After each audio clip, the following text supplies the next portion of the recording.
this computer. Yeah. So then, welcome everyone. Thanks for joining us, and thanks for Provim again. Looking forward to learn a lot from you.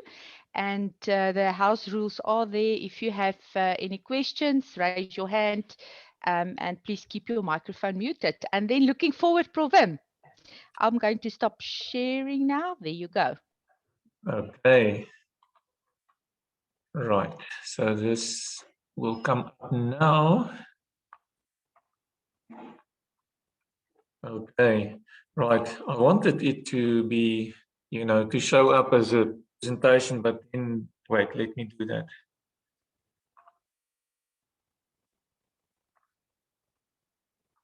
Okay. Can you still see it?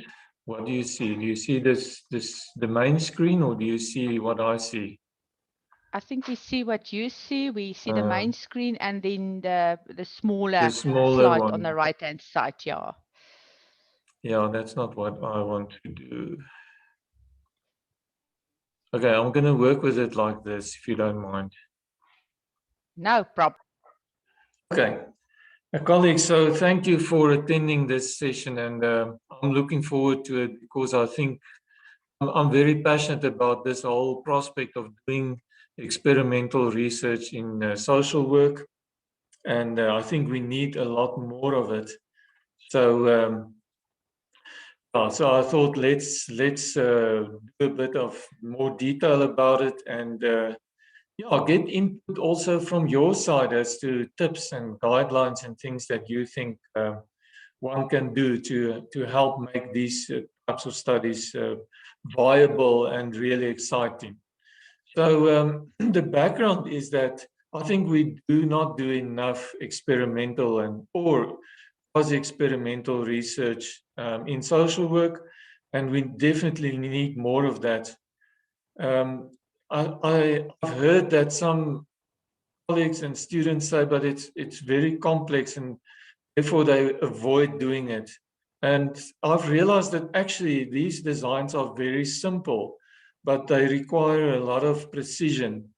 So this is the ideal kind of study for people who are more controlling and like to have more control in research. So there are certain very specific principles that one needs to adhere to, otherwise it won't work.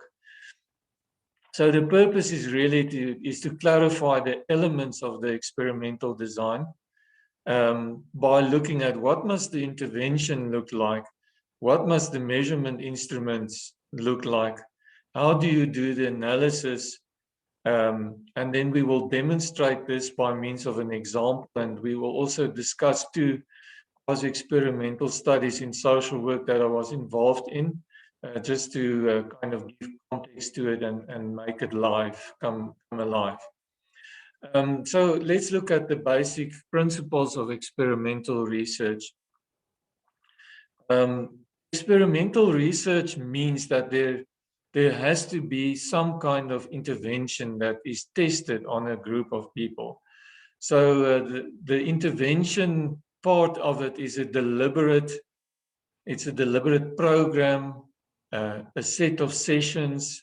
It could even be counseling or group therapy, although there are some issues with how you would test that in reality.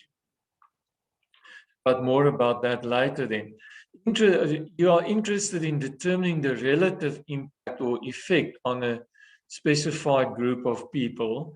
So that's the second principle of it. And I say relative because there's always variation, and that's what makes research come alive, is the fact that there's variance in any kind of study, and we are interested in picking up that variance in terms of the impact. It examines change in some aspect of a person. It could be in the social functioning, psychological condition, behavior, emotions, attitude, or even the knowledge of a person. So those are the dimensions that we are interested in when it gets to looking at impact. But what experiments are not? It's not a casual process. So it's not something where you say, okay, tomorrow I've got a training session that I present in the community. Let's quickly compile a little evaluation instrument, and we ask a few questions. Did they like the cake, and did they like the food, and all the goodies that you've offered them? And it's not something like that. So it's quite a formal process. It needs to be pre-planned. Um, it uses standardized instruments, not really self-designed tools. And that makes it largely different to what we casually sometimes refer to as evaluation of a little program that we do. So yeah, so it's more formal. But let's just look at the basic schema of the experimental design. What we have is we have the X, which we denote as the intervention. And usually we have a pre-test, so an observation in the beginning before we start the intervention.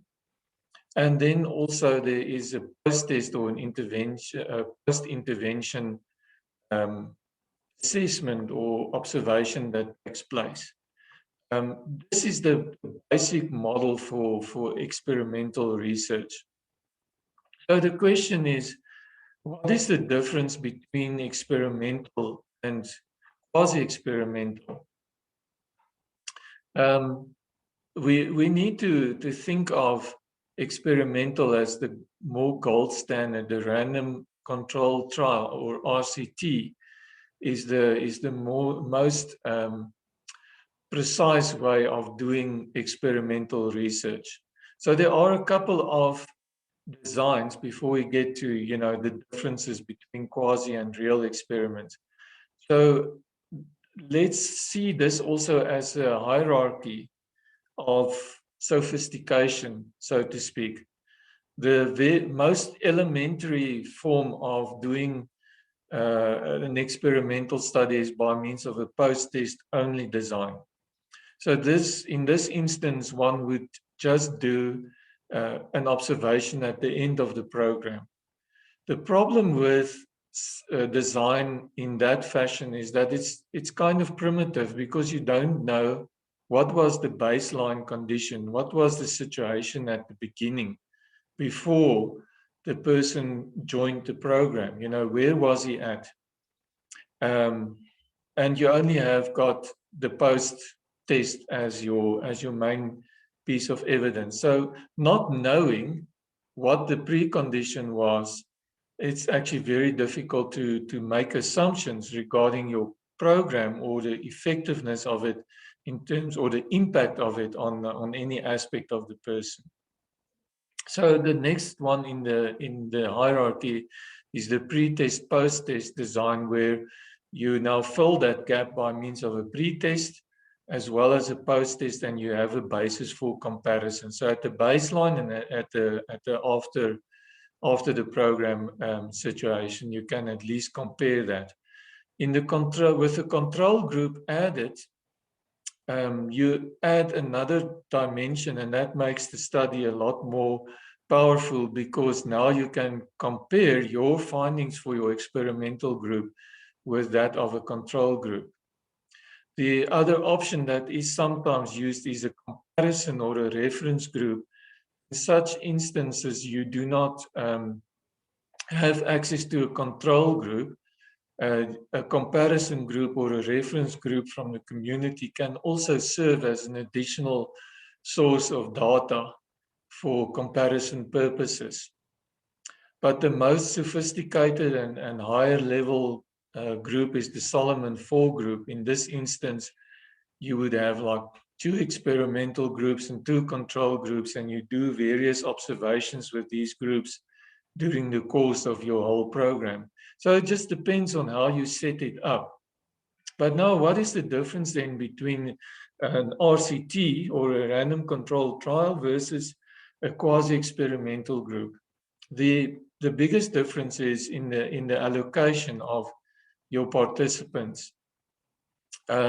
where in the quasi-experimental design, you take control of your sample. So you only have like one group of people. So let's say this is at the organization, at a welfare organization, and you advertise your project and you get like 10 people who want to participate in a parenting program. So so there's no randomization in the allocation of your sample. So ideally, if you want to make the whole process randomized, you need to be able to select your sample for the experimental group from a larger pool of candidates that was in any case purposefully selected, probably, but you can randomly allocate them to either the control group or the experimental group. So that gives it that added rigor. Now, in pure RCTs, there's a lot more criteria that you have to adhere to. And we discussed this in the Research at Grassroots textbook in chapter 9, where we discuss briefly internal and external validity. But making the process more randomized is one step towards reaching that gold standard of a pure experimental study. But then the situation in social work is not on the ground, is not always pure laboratory circumstances. And actually that's often not desirable even, because a lot of the things that you work with, the problems that you try to resolve by means of training or group interventions or even individual interventions, requires that the person be part of the family, be part of the community, have interaction with other people and see improvement in that line, that there's improved interaction, that there is improvement in the closeness to the family and so forth. So it's not really desirable always to make it as purely experimental as is possible, because then you cut out the potential influence of the family or the change in interaction that you want to observe as an indicator of change or improvement. So the quasi-experimental design is most often found in social work studies, where, like I said, you actually do not have control over random allocation of your participants to either experimental or control group, and you have to make do with what you are being offered on the ground. As long as you are aware of these factors and are able to defend it, it's okay to use a quasi-experimental design. But in the international literature and so forth, RCTs are the favored method. So if at all possible, you should then try to make it a randomized controlled trial. Let's look at the different elements then of the experimental design. So the first thing I want to look at is the intervention. The intervention must be highly specific. So it must be a rigorous, like a training program with very definite logic, change logic included in it. If we do A, B, and C, then that will be the outcome. So there must be like a logic model or a change logic in this intervention, so that you can plan the intervention accordingly. There must be a clear indication of the methods that you will follow in bringing about change. Will this be like a psychoeducation program? What will be the content of this program? What will be the goal of change? What is it that you want to achieve? So all of that has to be specified. And interestingly enough, we find that social workers per se, well, the studies that I've looked at are often vague about what is this change that I want to bring? What are those elements of change? And do I want to see change only in the knowledge component of the participant, or do we want to see changes in emotional condition, in attitude? What dimensions of change do we want to see?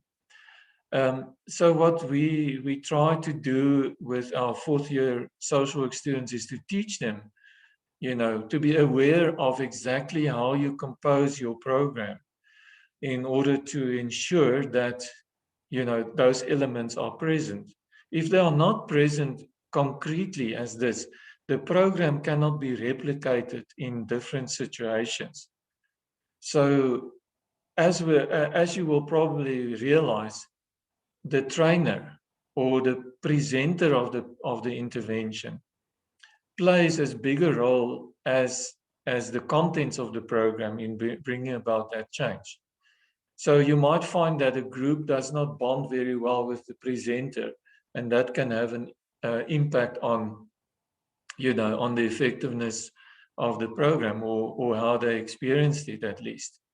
So there are so many variables that all contribute towards that change element, and all of that has to be mapped out and considered right from the start to ensure that there is maximal external and internal validity. So basically, those two concepts mean internal validity is the extent to which we have considered those variables inside the program that can cause unexpected changes. And this is all it's all part of your planning of this intervention. The other thing is time that we need to consider. The longer it takes to deliver the intervention, the more, it can have an impact, but at the same time, the more likely it is influenced by external events and variables, such as family influences, work, and other life events that can all play a role in facilitating or working against the changes, that the intended changes. So something like a purely psychotherapy group, for instance, can be very difficult. Of course, we can measure it, but those kinds of programs or interventions seem to be less structured. They are a lot more dependent on what the psychotherapist is doing in the group, and therefore it's more difficult to replicate, versus a psychoeducational program where the presenter has a manual and is able to, the researcher can ensure that the presentation is done consistently, in more or less consistently in the same way. So that might make it easier also to do the program over with other participants in the group, so to repeat or replicate the study. It is also known that besides the presenter, the testing, in other words, the pre-test or the post-test in itself can also be a change agent. And there are fortunately statistical tests today that we can use to test the relative impact of testing, and to consider that in the analysis of the data. It is also very important. Now, I didn't put it in concrete sentence here, but obviously you need to combine methods. You need to mix methods. So it's a good idea that the intervention is also evaluated by means of qualitative methods, not only quant. So in social program experiments, the laboratory setting is usually not possible. It's usually not feasible, and it's perhaps also not necessarily desirable. So it depends on how you set it up. Right, so this is more or less what we know about the intervention. So designing programs is a whole different ballgame, and I'm not going to go into that in very much detail for today. But just make sure, if you want to do this, that you have a very concrete delivery mechanism. So a way in which you want to bring about that change that must be well described, because that's actually what will make the intervention powerful, is that method, that skills transfer, or the educational aspect combined with skills development. Those aspects play a very big role, and is actually crucial towards bringing about change. So the second thing we need to consider is the target group. So who is your target group? Your participants.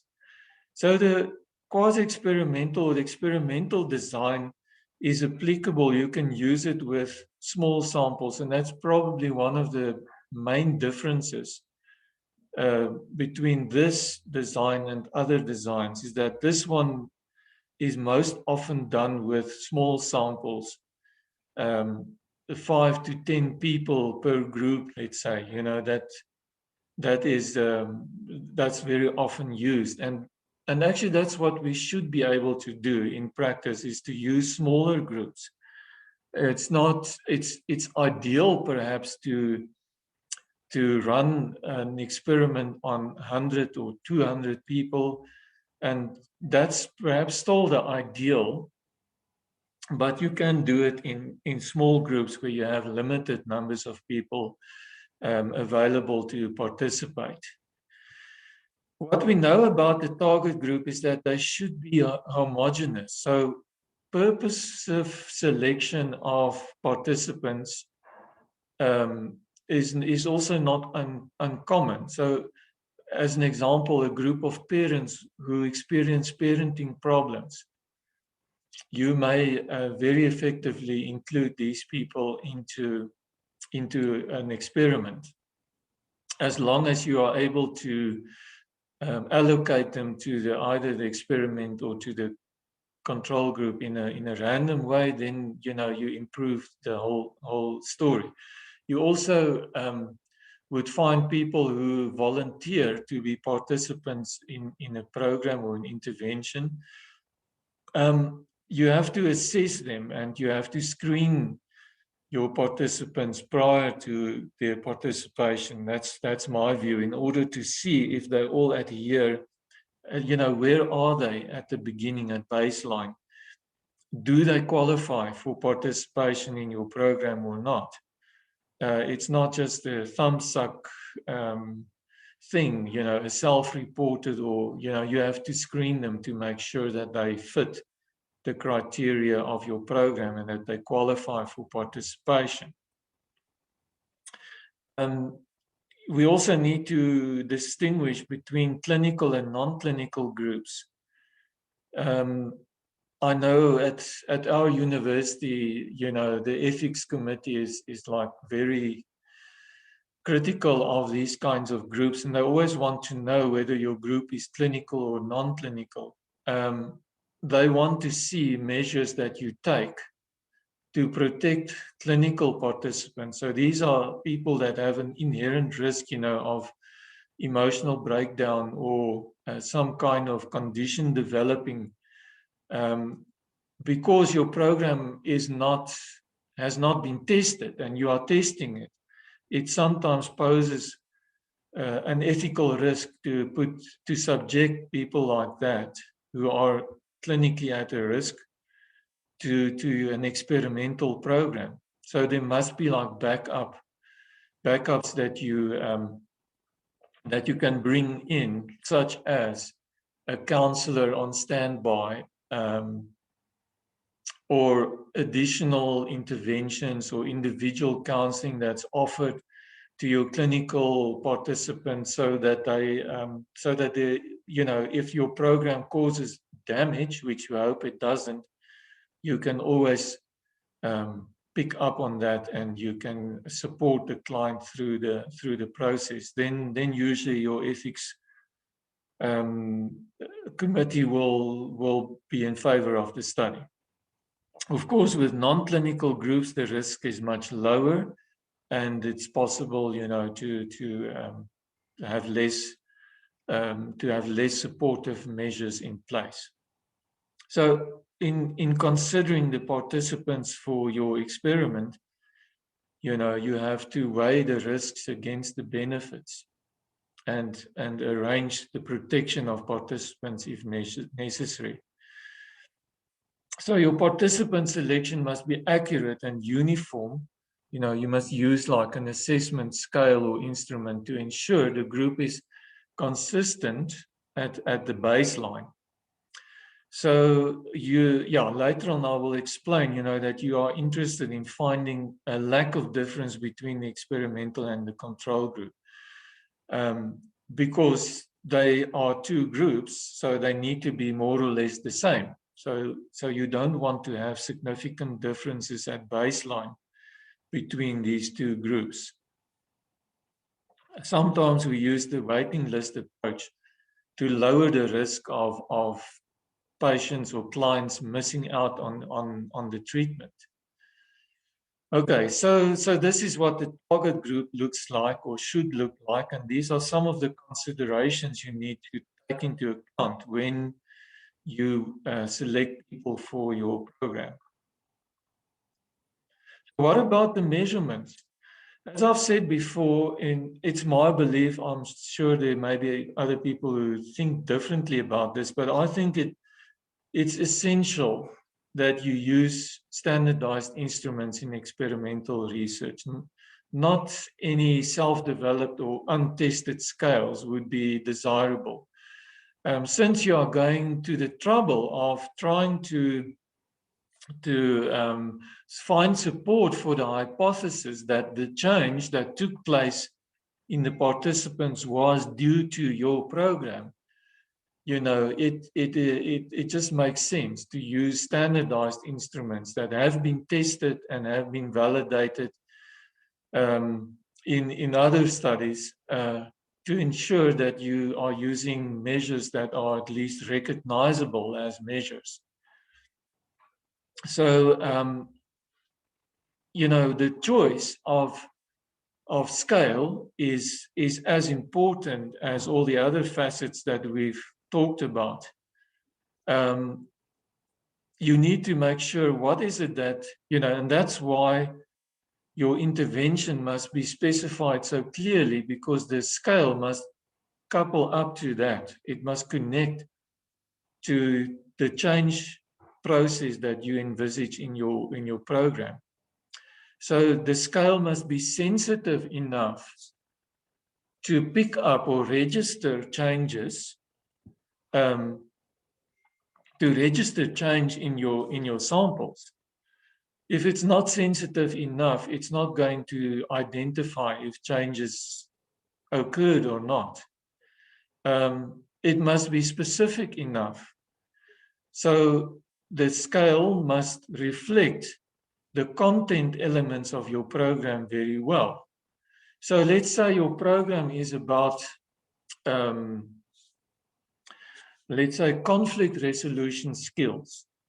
Then at least your instruments should be reflective of conflict resolution, or should measure that dimension of change. Otherwise, let's say you decide to use only like a general social functioning scale that is like an assessment scale. If you use that, it is possible that it won't pick up specific changes in your participants, because it just measures on the general, on the surface. It does not really focus in on that aspect that you wanted to change in your group. So two dimensions that I like to use is attitude and knowledge. Because attitude, you will easily find scales that measure changes in attitude with respect to the dimensions that we use in social work research, at least, or in interventions that we do. And knowledge is a component of most psychoeducational programs. There is definite content that you deliver to your participants. So, and also if you look at existing training models, you will know that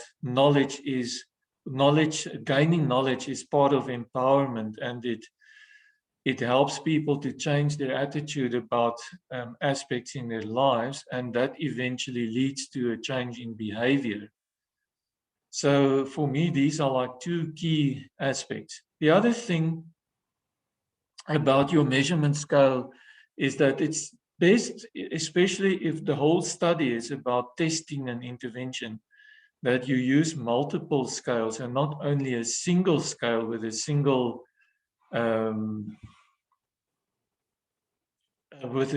dimension or a unidimensional scale. So scales with multiple dimensions seem to work better.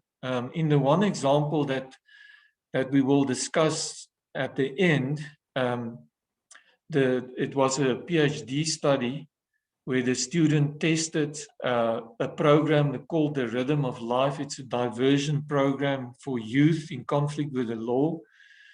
And we used a scale there called the PICTS, P-I-C-T-S. It's about criminal thinking. And this scale has about 12 or 13 dimensions. It's quite an elaborate scale. And what is nice about that is, you break down the measurement into more than one component in that way. And you can really fine-tune your program to see what aspects in the participants are changed and what aspects are not changed. So in the case of an experimental study, change is as desirable as lack of change. You want to know what aspects of a person did not change. That's as important as those aspects that did change. Then I just mentioned this as a basic principle, but the same instrument must be used for pre-test and post-test. It's a question that people often ask you, but is it necessary? Can you use one instrument for pre-test and another instrument for post-test? No, definitely not. It's the same instrument. Otherwise, you can't get apples to compare with apples. You get different fruits. Okay, so let's look at a moment at what is considered to be change. Right, so change can be different things to different people. In the specifications of your intervention, it is important, therefore, to reflect on what is the change that I want to see. Do I want to see a change in cognitive or thinking about the situation? Do I want to see a change or an application of skills, new skills? Do I want to see behavioral changes? And then the question of time is very important again. So over the short term, immediately after the program, it's likely that change will have occurred because whatever was learned is still new and fresh, But as time goes on, a lot of other events happen, and you actually then get a different kind of evaluation there of the impact. You want to see in the medium term, like let's say from a couple of weeks to 3 months after the program, a lot of unlearning takes place. So they lose a lot of the information that they have gathered, they forget about it, and they become more natural again in the way the participants behave. So to cope with that effect, medium-term change is something else. If you then register change, the person took the materials to heart, have integrated it to some extent, and tries to actively work on own behavior. And then longer-term outcomes are reflected in the implementation of existing skills to new situations, So this is like 3 months and longer after the intervention. If you still register change then, you know that, at the longer term, your program has made sense. And the person has integrated the new skills and is actually applying these to new situations. So the longer the time lapse post-intervention, the more likely the effect of your program may disappear and be integrated into the self. So one needs to be very much aware of that. So what we often do is we do an immediate after program assessment test, but then the next one we do much later, with like 3 months afterwards, to see what is the medium term outcome of your program. Okay, so here then is the experimental design illustrated, and you now understand that that the difference between quasi. So we are not really looking now at whether it's quasi or experimental, purely experimental. This graphic then basically shows what you are interested in observing. So you have an experimental group at time 1, which is the baseline measure. And then time 2 is the duration of the intervention. It starts up here and then it continues. And then time 3 is another baseline measure to see, what is the immediate post-program effect of the program. And then time 4, which is a medium-term effect, is about 3 months afterwards. And in the most simple model, with a control group, you actually do the same with your control group. Also have these kinds of pre and post tests that you conduct. So let's look at the component of data analysis.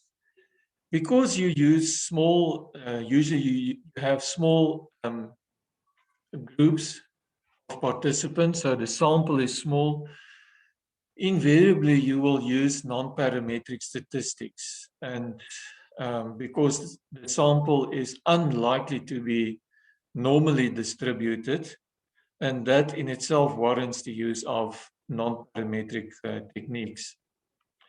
And you do that to avoid type 1, and type 2 errors, which means you could incorrectly interpret the data and find significant results where those are not there, And then the other principle is you use ANCOVA tests to rule out the effect of testing in itself as an extraneous variable. So the design for analysis is superimposed here on your experimental design. So in terms of statistics and data analysis, this sample, the experimental group, is considered one sample, and the control group is considered a second sample. So you have to select from your non-parametric statistics the test that is for one sample over time. And on the other hand, you need to test for between group effects. And that is then the test, the Mann-Whitney U test, which makes use, it's actually a multiple sample test in SPSS, for instance. In statistics, that's how it works. So in this graphic, you will also appreciate that there are many different hypotheses that can be tested. For example, is there a significant difference between the pre-test experimental group and the post-test experimental group? So that's one test to conduct. So this is one gap to be filled. Of course, the time element is then also added. So you can actually compare the last one to the first one and the second one to the first one. You can compare this one to that one, Then there are also, and this is where you would like to see differences, significant differences, where there was a definite improvement or deterioration, doesn't matter, over time as a result of the program. But there are also these between group effects that you are interested. Sorry, and you can do the same with the control group over time, you know. So the between group effects means that you can cross this over. So you can compare the experimental pretest with the control post-test in order to see if there's any significant difference there. And the same this way around. All of that helps to construct a picture of what the relative impact is of your program. And there is also hypotheses to be tested between the experimental pretest and the control pretest. And in this instance, you do not want to see significant differences. Why? Because these two groups must come from the same testing sample. So you want them to be the same. So you do not want to observe any statistical difference here.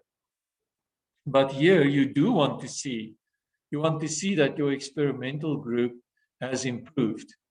Okay, and the same here. So I think this graphic shows you what are all the different gaps to be filled in order to draw a conclusion that your program has had an impact or not. Right, so I'm going to, before I go to like a simple example, I'm going to stop the presentation here, and I would like to know if there are any comments from your side or any questions to be asked, because I've just been carrying on here, and I really would like to know what you think about this. Yes, thank you, Wim. Very interesting so far. There are 2 comments in the chat from Poppy. Can you see that? And perhaps Poppy also wants to explain what she means. You're welcome, Poppy. Good morning, colleagues. No, I was just commenting on Professor Wim's remark that we need to. It's ideal to focus on 2 dimensions: the attitudes and the knowledge. So I was just wondering, what about if your intention is to build skills?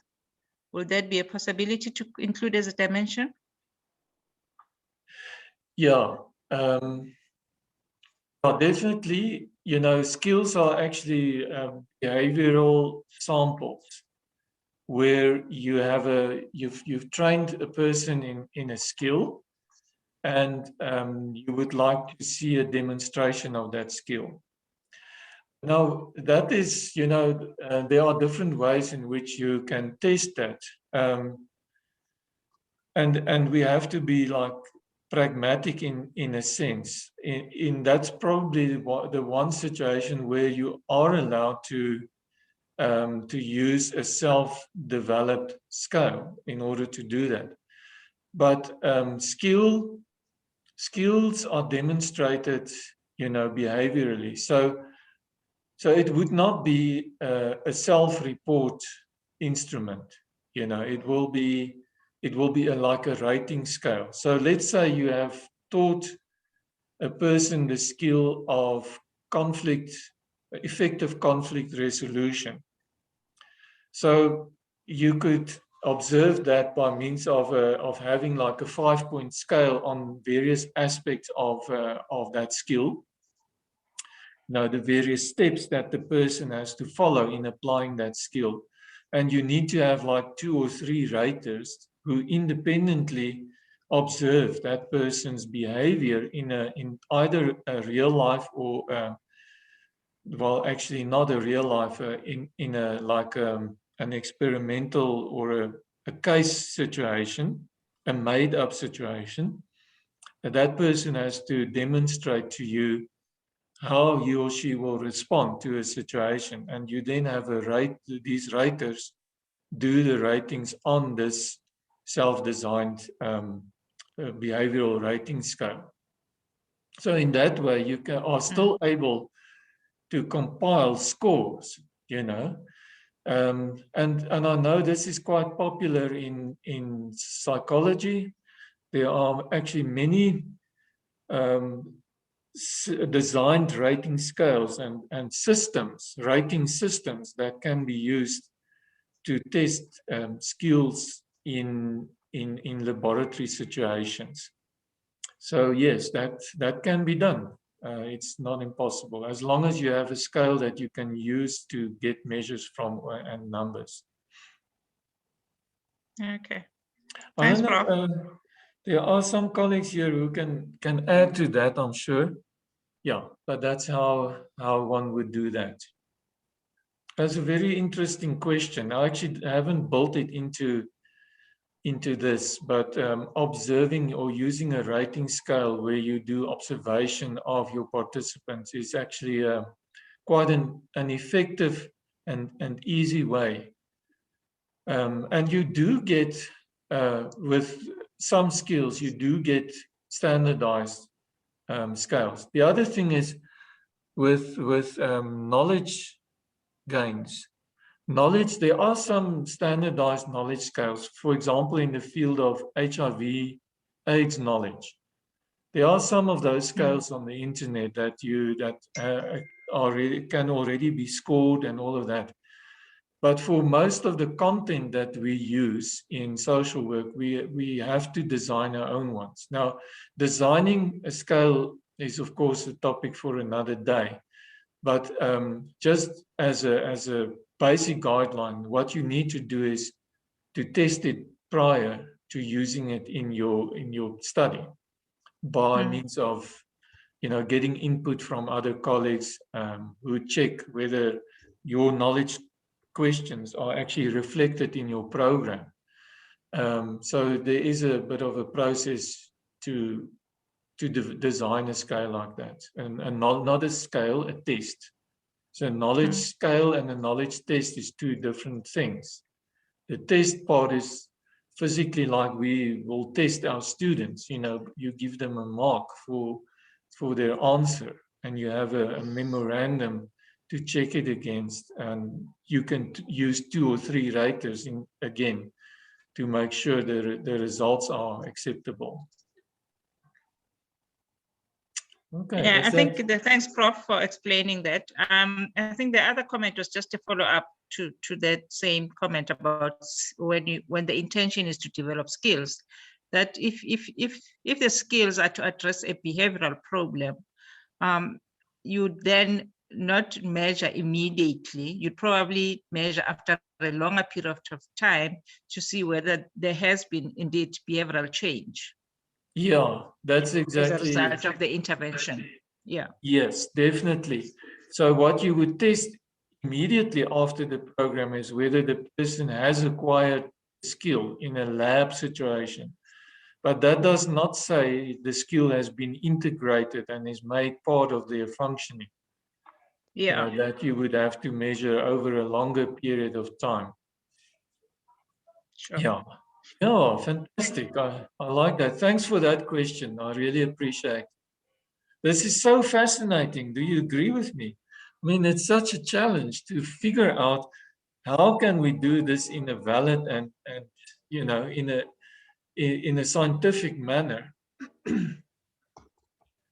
But Prof. Wim, thank you so much. What I've realized now, the importance of consulting with an expert group, you know, like, let's say, I mean, this could be a wonderful platform to come, and everyone will contribute their knowledge and expertise, and in the end, one can fill as many holes as possible. So yes, it's wonderful to listen to everyone who contributes their knowledge and skill and yeah, definitely. Using a team, and you know, that's why developing a program or an intervention should be it should actually be a team effort, because you get all the inputs from all the other people, and the intervention is just so much more robust. That's the word, yeah. So you really want something that you are sure of will produce some kind of change. Okay, are there further Totally agree with you. comments? Yeah. Further comments here? Elma? Hello, Morning. hello, morning, colleagues. Yeah, I'm just thinking about a study I supervised a few years ago, so I'm trying to think, so I can't remember everything clearly, but it was also testing of an intervention, and we did have a knowledge, attitude, and skill part. But you got me thinking now, if what we really tested, but what we did there, it was with a questionnaire, self-developed. We didn't use a standardized one. But for the skill part, what we did is to ask questions, a pre-test on, sketching a situation related to the intervention. In a situation like the following, what would you usually do? And then you give options. And then Yeah. for the post-test, the same. Now, after the input of the intervention, what do you intend to do in future? And then Yes. for the third one is, to test then what in actuality happened. What did you do now for the past 3 months when such a situation arises?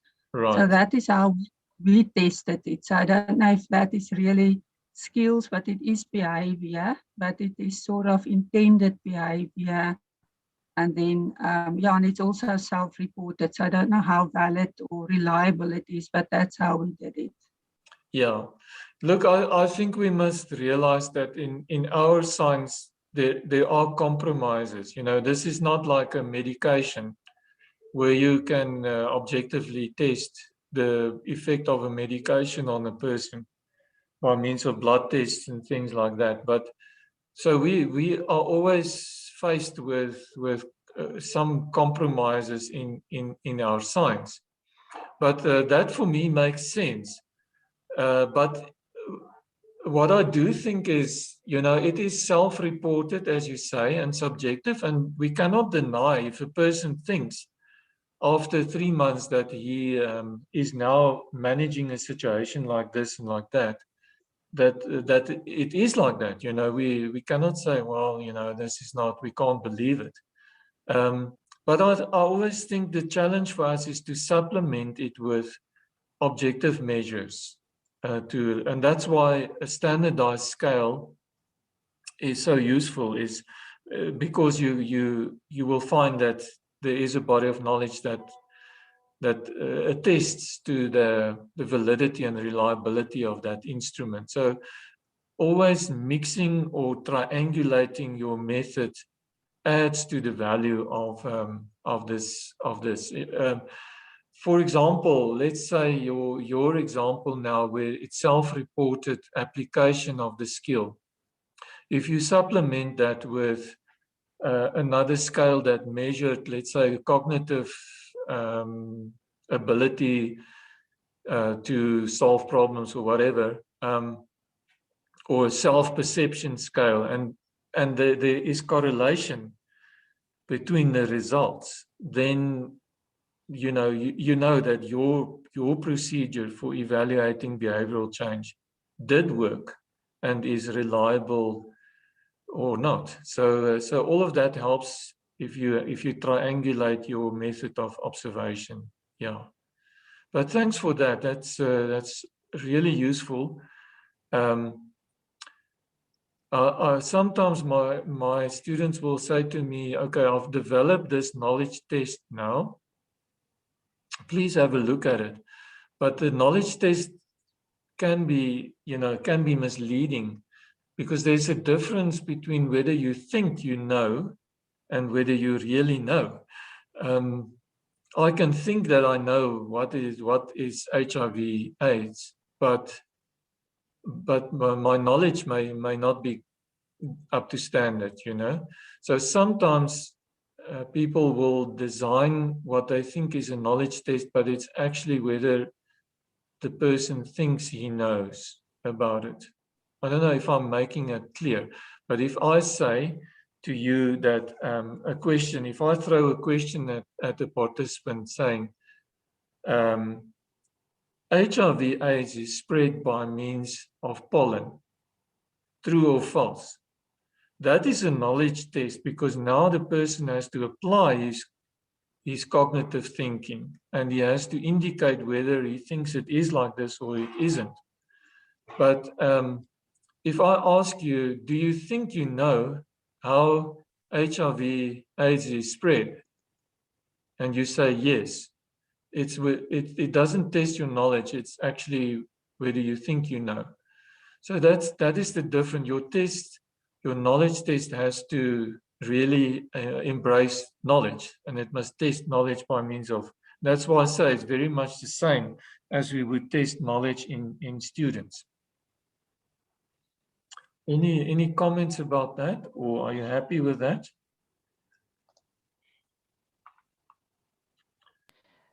Okay, so There's a comment there from comments? Janita. Yes, Janita. Fidelity needs to be ensured, especially if one facilitator is running two. Yes. So the way in which they facilitate the session and discussions need to be as close as possible to the same. Yeah. The correct term that you have just made me aware of is fidelity. So program fidelity. So that is reflected in the way the whole intervention is constructed, and whether it exists on paper or not. If it must exist on paper, you must have a manual or a description of your intervention, and it must not be ambiguous. So your presenters of the program, your facilitators, they need to know the contents by heart. You actually need to test them beforehand, whether they know the content and whether they can transfer it to your participants, you know. So all of those little things have to be done in the preparation to ensure that the delivery is consistent across different presenters. Yeah, so there's a lot of nitty-gritty things that come with this kind of experimentation. And then, of course, certain refinements can be made afterwards and to your program, certain changes, which is fine. I mean, the whole idea is to publish the intervention and to start making that available to the field. That should be the whole purpose. It's not only for yourself or for interest's sake. It's a continuing journey to develop programs and interventions. I just want to say one word about qualitative research in this. It's kind of critical that there must be independence in your whole study. So, for example, I would not advise you to have a qualitative interview with your participants before the study, for reasons that interview in itself can then becomes part of the intervention, if you understand what I mean, because it may have an impact. So only the qualitative would be only after. In any case, what is there that you would like to find out qualitatively before the program? So I would say the qualitative only comes in after the program, so in the post-test. Because that will give you more information as to where, you know, what changes that the program make. And then obviously the independence must be that the facilitator of the program is also not the researcher. The facilitator is also not the field worker who does the initial screening of participants, you know. So there's a lot of independence measures that one needs to consider in a study like this. Okay, have I covered? What if you are using the concurrent mixed methods? Okay. Yeah, concurrent. So concurrent means you do the two methods at the same time and only mix the results at the end. Yeah, I think that, as I say, the qualitative can be an influence in itself, an intervention in itself. It may help people to clarify certain things for themselves. So, so I don't believe that you can do it actually concurrently. Yeah, one needs to be consider it very careful. What is the potential impact of your qualitative interviews on the actual intervention? So, if I can give an example with this graphic here. So, at the first post-test directly after the program, I would first do my quantitative study, and then I would do the qualitative, specifically to minimize the impact of the qualitative interview. And also the qualitative interview must be done by independent people. Then the relative impact of it on the medium-term evaluation is probably less. Okay. So let's have a look. I'm going to try and get another screen up of my SPSS screen. So I'm just going to demonstrate how I would do the analysis in a very simple example of a study.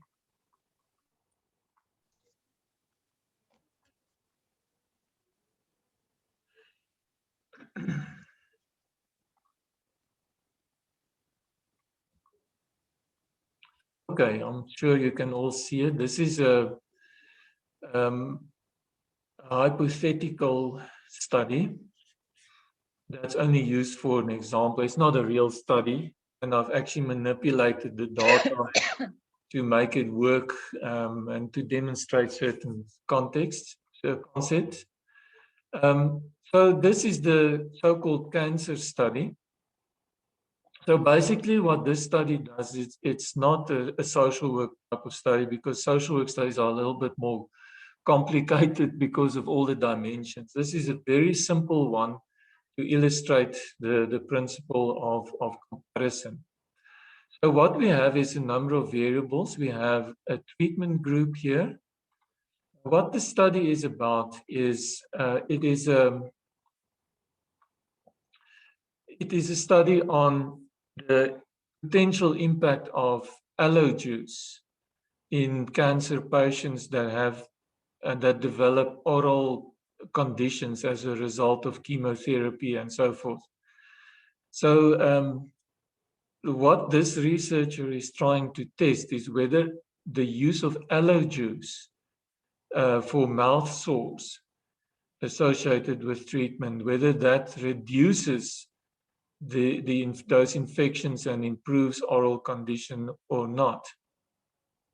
So as I say, it's hypothetical, but it just illustrates it. So what we have is we have a treatment group.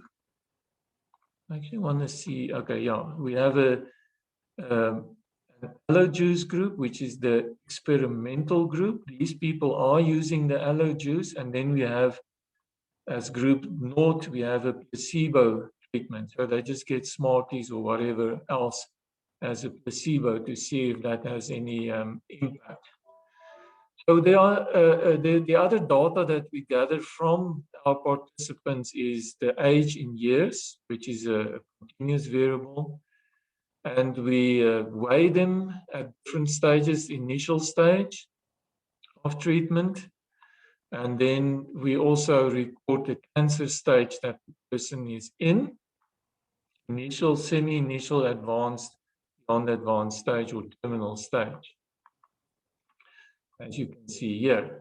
And then we have a first baseline analysis, which is the oral condition of the patient at the initial stage of treatment.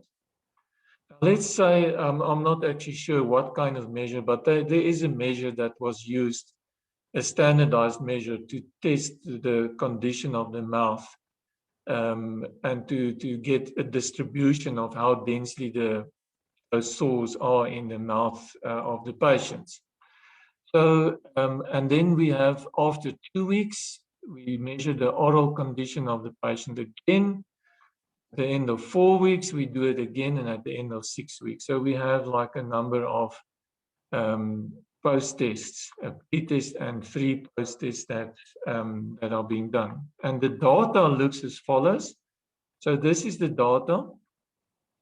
And you can see, here you have the dependent variables. So these are the measures. So let's just say again, the treatment group is basically your independent variable, the grouping variable, sorry. And then we have a range of, like the weight is like your independent variables and so on. And the program is of course the intervention, or the allo juice is the intervention. Right.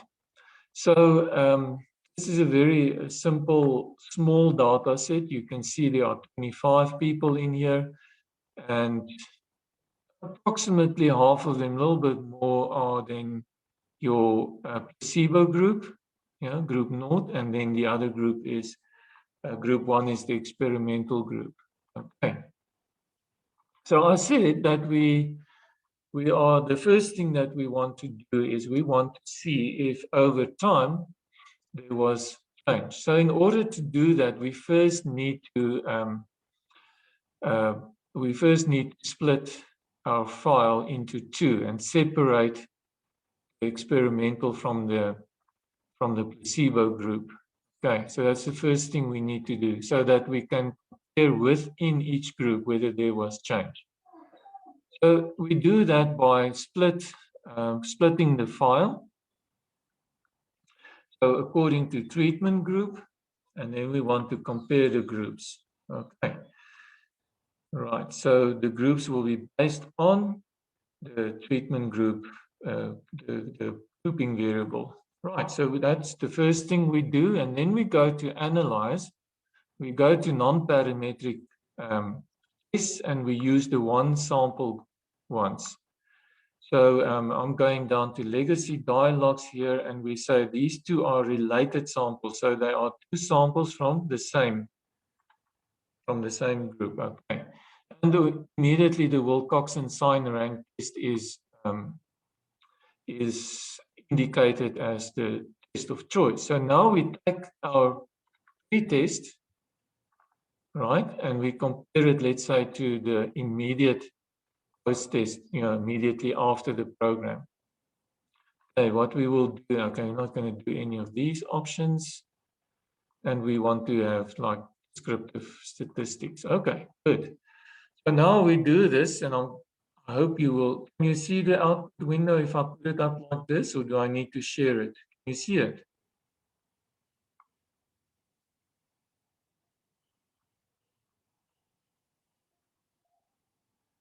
Vim, I don't see the output. You don't see it? Mm-mm. All right. I'm just going to put it up. Right, it's coming. Okay, so this is then the kind of statistics that you will see coming forward from this analysis with the descriptives. The descriptives are basically for information, because remember now, descriptives and means and stuff is actually parametric oriented. So you cannot see too much, don't read too much into it, because we're using non-parametric stacks. But clearly what we see is then the Wilcoxon sign rank test, and the results down here at the bottom. This actually shows you the result. And in this instance, we see that between the pre-test and the post-test, there is a definite improvement. Okay. So we see the significance here is indicated. But what this program now does is it takes the both groups, because we split the file into 2. So there you see for the placebo treatment group, there's no improvement, right? There's no significant improvement or change over time. But for the allo juice group, it seems that intervention, the medical intervention did work. The allo juice did lead to an improvement of the patient's oral condition. So the way you look at that is by studying the ranks, you know, the rank and the sum of ranks or the mean ranks. And you can see, you know, the difference in the mean ranking is much more profound here compared to the placebo group. There's not such a major change. Even if you look at the sum of ranks, you will see what a huge difference there is. And that explains the result here. So that's just one way of doing it. And that was the Wilcoxon sign rank. Now, basically, you can now go on and play along with this. And instead of using the immediate post-intervention post-test, you can use the following one, which is after, 4 weeks. Okay, and you do just a repetition of this. And once again, now, you see, if you look at the statistics down here, you will notice that in both instances, there is a significant improvement. Okay, so now you need to begin thinking, what is now causing, what's happening here? Because now the placebo treatment group is catching up. There's like a natural improvement in the patient's oral condition compared to the allergies. So now it doesn't seem that the allergies per se is making the difference. Wow. So how do you explain that? You know, what are the reasons for that? And this is what makes it so interesting, because now you have to consider, you know, what's happening. Maybe the allergies is competing with natural mechanisms for, you know, improvement of oral condition. So what we see is that the oral condition spontaneously heals, and that to some extent will indicate that the allergies may have worked on the short term but not on the medium term. Can you see and appreciate what is the value of doing repeated post-tests? So let's do the last one, and we take out, insert the very last post-test. And we go down here to the test results, and we see now the allergies, difference between what we started off with and what we have got after 6 weeks is not significant. But in the placebo group, there's still a significant difference. So what does this say to us? It tells us that the allergies did work in the short term, but over the longer term, over a 6-week period, it does not seem to have an effect on the oral condition of the patient. Okay. Whereas spontaneous healing that took place seems to be significant. All right. And that gives you then the material to work with in order to explain why and how does your program work or didn't work. Okay, so that I don't know whether this makes sense to you or whether you would agree with these results, but this is basically my interpretation of the data that is at hand. I can also now show you how one would compare the experimental to the control group. That would be another part that's quite interesting. So I'm just going back to my original data file like this.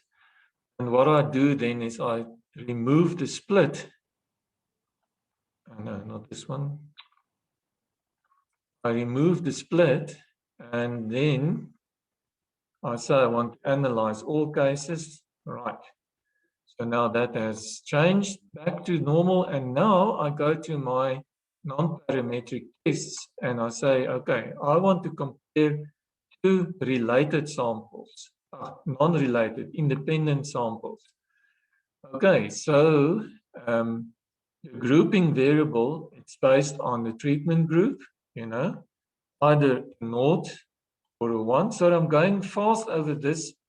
It's not an SPSS training, but I'm just using it for an example. And I'm taking all my pre and post tests, and these are the variables that I would like, to make it not complicated. Right, so just with respect to the pre-test and the immediate post-test, and we've selected the man with U test here. And let's look at descriptors. Okay, so I'm just going to share this with you. Right, so this is the output. Okay, so can you see, now we've got some more test statistics here. What we do see is that oral condition did not change significantly comparing the experimental to the control group. There was actually not much of a difference. And with that, we can conclude in that the aloe juice does not make a significant contribution to the natural healing of a person's oral condition. Okay, and what we can do is to add the others. I'm just going to do that. I'm going to add the other post-tests to the situation, and that will give us a more comprehensive situation.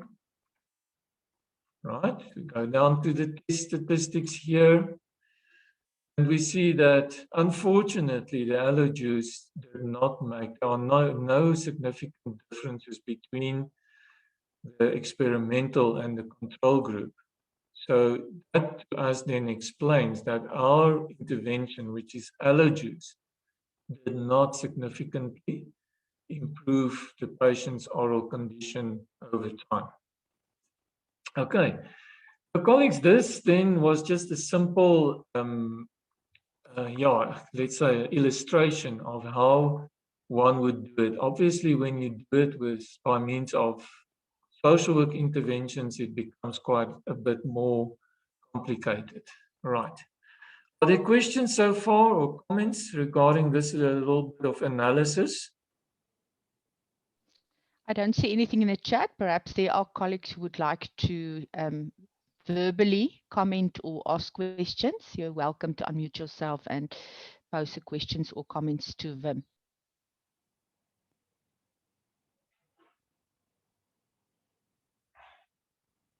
Right, let's see.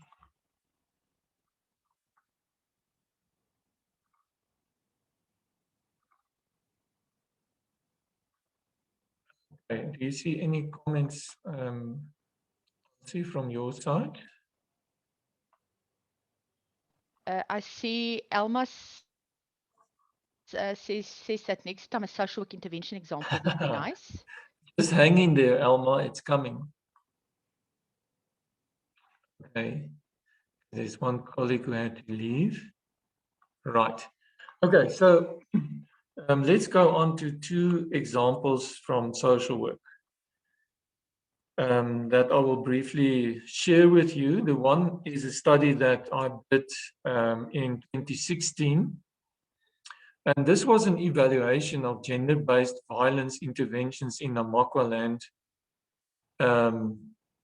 Specifically, it was a funded project it was funded by the Joint Gender Fund, which was associated or is associated with the Nelson Mandela Institute. And the study was examined whether, let me go to the detail, whether gender-based violence interventions really had an impact on the participants of that intervention. So what was that intervention? The intervention was in the form of social support groups that were presented to those victims. Those groups are presented at different sites in Namaqualand. It's a very interesting way in which they do this. There's an organization that we partnered with, an NGO, and basically what they do is they train members of the community how to run social support groups. And then, so they empower community members who are interested in helping other people. And they then start these social support groups. So it's actually from within the community. So it's an indirect intervention that this organization does. And then the community members develop these social support groups. And it is offered to victims of gender-based violence to come to these groups and find support there, informal support. And then, so the whole goal of the study was to see if these social support groups, do they mean anything to the participants of the group? So immediately, if you think of this in terms of what we said about quasi experiments, there's a problem. Because one, we cannot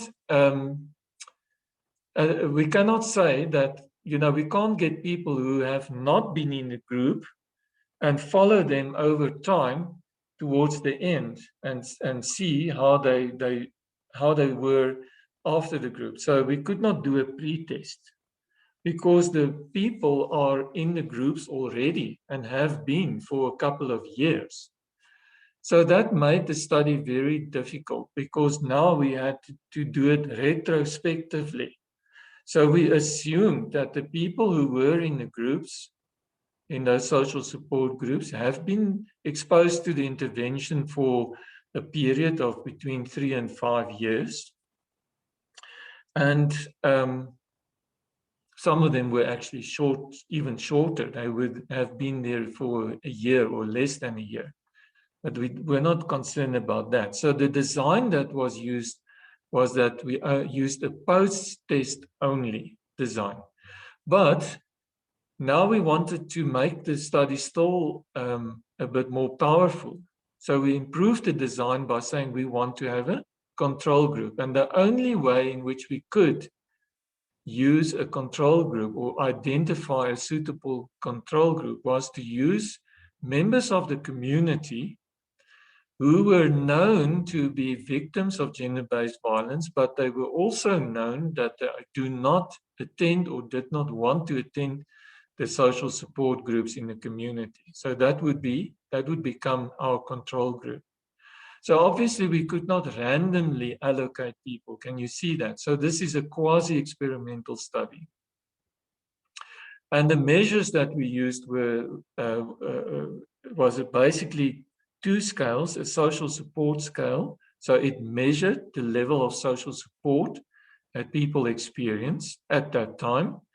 And then we used a women empowerment scale that measured, I think there were 3 or 4 dimensions of empowerment that were measured by this scale. So those were our measures. Now, take into account that we can only compare the 2 groups.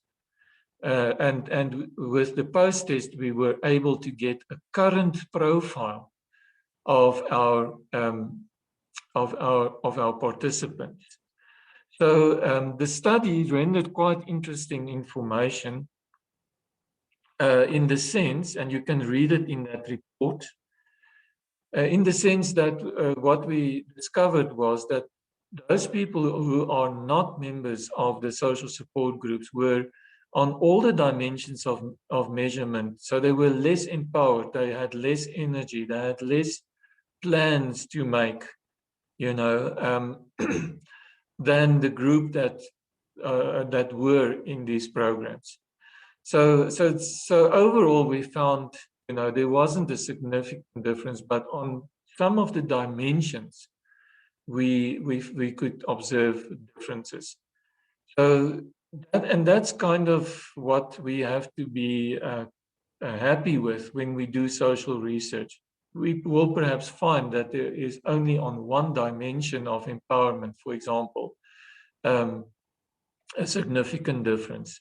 Or in terms of social support, yes, definitely, the participating group had experienced more social support in the community sense or in the group sense. But they, but on other dimensions, the 2 groups were still the same.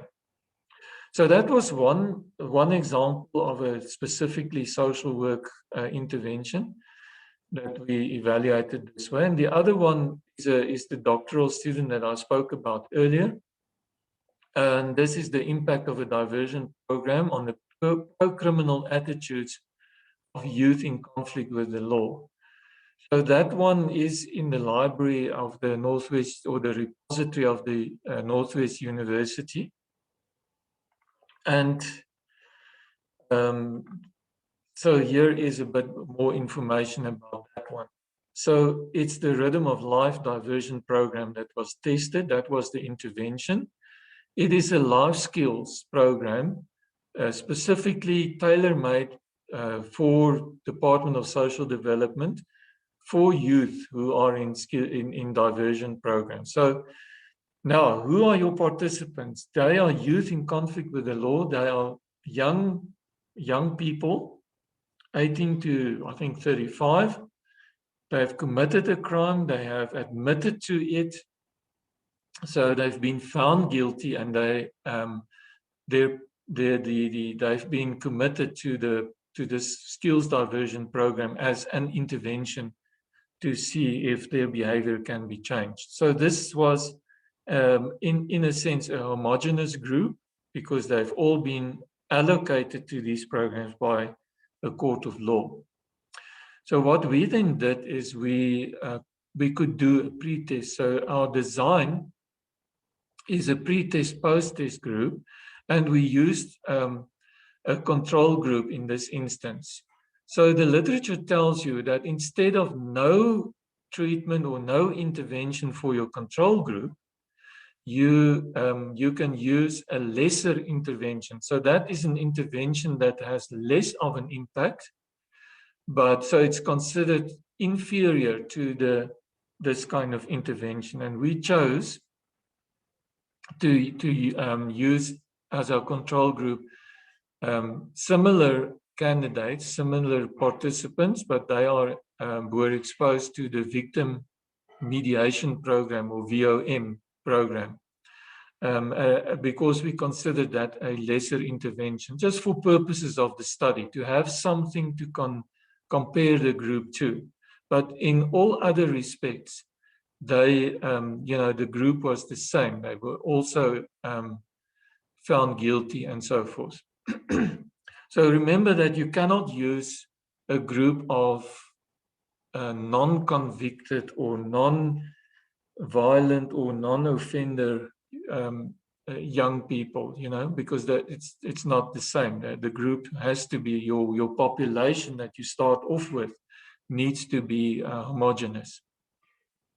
So we use two measures, but this one, the PICT scale, is the one that we found was, in the end, gave us the best results, because it's a multi-dimensional scale, all about different aspects of criminal thinking in especially young people. And this scale was tested on young people in prisons in the US. So we adapted this instrument, we used it with permission, and we adapted it in terms of wording to make it more usable for our local context.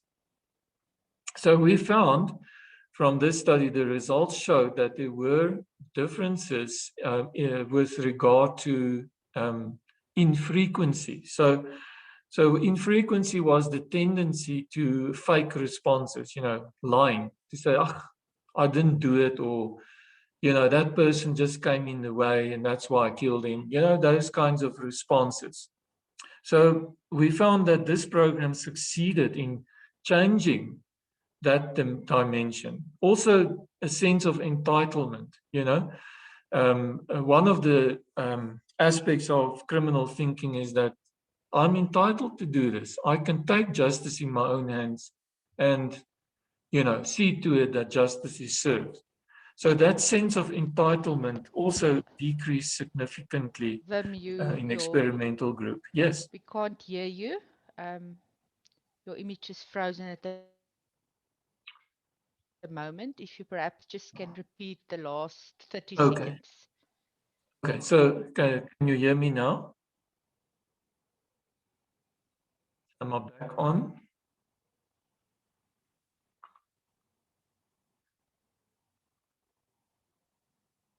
I would say about 5 out of 10. I think, yes, great. Okay. Okay, great. Thanks. We can continue. Okay. So yes. So what this study found is that were significant differences between for infrequency or the faking of responses. Also, the sense of entitlement changed significantly in the experimental group. Now, this is the study where we also tested for the effect of measurement, and the ANCOVAs did show that that effect. So it actually calculated the impact of the program without the effect of testing, and we still got a significant result on those two dimensions. Right, so at least when you go into the literature then and you interpret it, you find that actually skills training programs seem to be the most effective for youth in conflict with the law. And yes, so skills training, we were not surprised to find that at least on some of the dimensions, skills training did bring a reduction in criminal thinking of these individuals. Of course, we also did a qualitative study, and that kind of confirmed that these youth had, at least as Elma explained earlier, the intention to behave differently and do more responsible things in the community post-program. But so that is the second study. So you are welcome also to go and read these reports and see, for yourself what we have found. It illustrates then from a social work perspective how it works. So in conclusion, I think experimental studies are definitely possible. They are not that complicated. And I definitely believe we need more of these studies. They will grow in importance. We are not there yet, but I do think that funding in the future will be connected or can be connected to the effectiveness of our interventions. Keep in mind that experiments like this only form a small part of program evaluation. And that program evaluation in itself consists of a lot more different types of evaluations and strategies and so forth. Prof. Ansi, I think I've now reached the end of it. It's almost 12, and I'm sure maybe there are people who want to comment or make still any contributions. Yes, absolutely. Colleagues, are there any questions, comments from your side?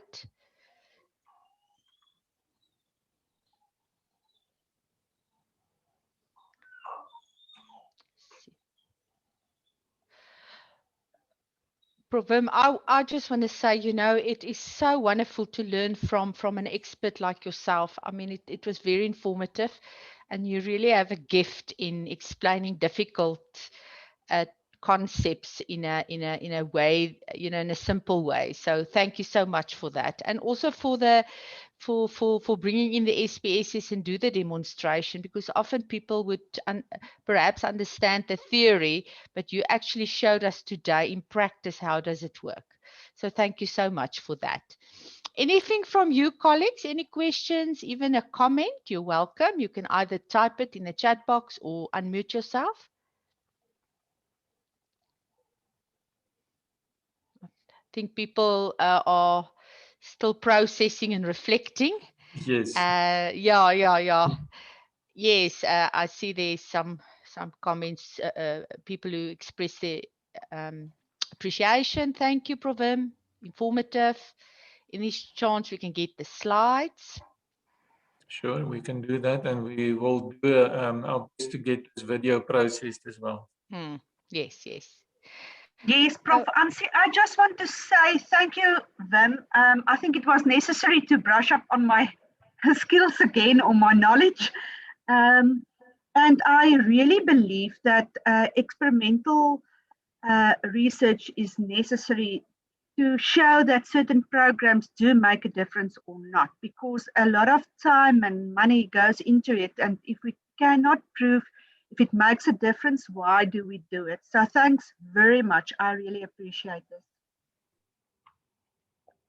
Okay, no, that's a pleasure, Annelie, and thanks for that comment. And yeah, you were part of the one study that we presented, so it's good that we see these kinds of studies happening. Prof. Wim, I'm sure you also read the chats. Almin also said that as a young academic, a new academic, this was very valuable, especially the way in which you explained it. And Juliet also said very informative. Thank you.